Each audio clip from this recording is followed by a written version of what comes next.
Hello everyone, Assalamu alaikum. Hopefully you all are doing great. In this lecture, I am going to discuss with a question from English Masters Final Year. The question is, comment on the view that Iago is more interesting than Othello. Iago is undoubtedly the principal character in the tragedy Othello, though we cannot assign him the title of the hero. From the very beginning, Iago takes full control of the plot and arrogates himself the coveted role of the director of the play. It is he who determines not only the course of the plot but also the fate of other characters. Like an expert puppet master, he holds the string of all and makes them dance to the tune. Iago bears a grudge against Othello.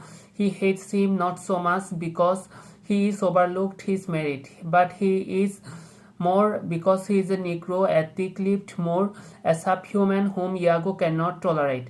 Shakespeare has shown his supreme craftsman in drawing the character of Iago. In fact, he has made the character of Iago more interesting and significant than Othello. Iago is the villain of the play but fascinating character. Like Othello, Iago is a developing character, for he remains loyal to his ideal or anti-ideal, whatever it is, of malicious revenge. He is confident from the very starting in his ability to make Desdemona more guilty, though he does not know how. After Emilia has found the handkerchief, she reflects that Iago has often asked him to secure it. In other words, Iago has been thinking of just plot all along. The use of handkerchief is not a complete accident.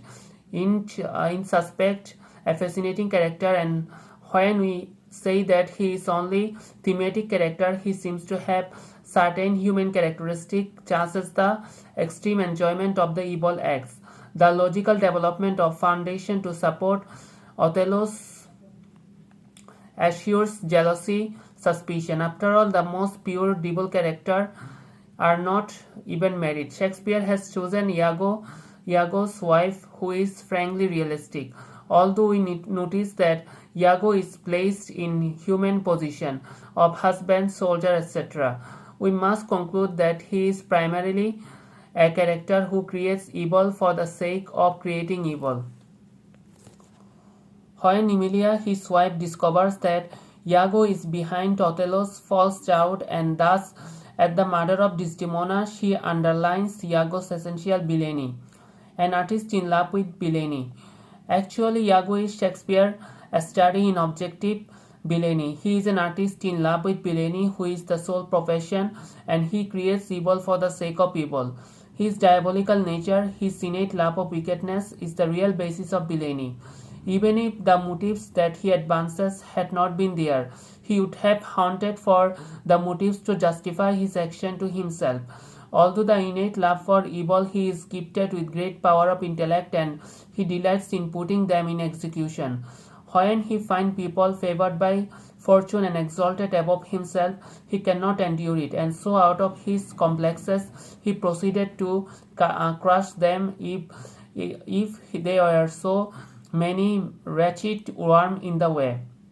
The sight of the happiness of others drives him, and he cannot tolerate the happy reunion of Othello and Desdemona in Cyprus. You are well tuned now. I will set down the pegs that make music.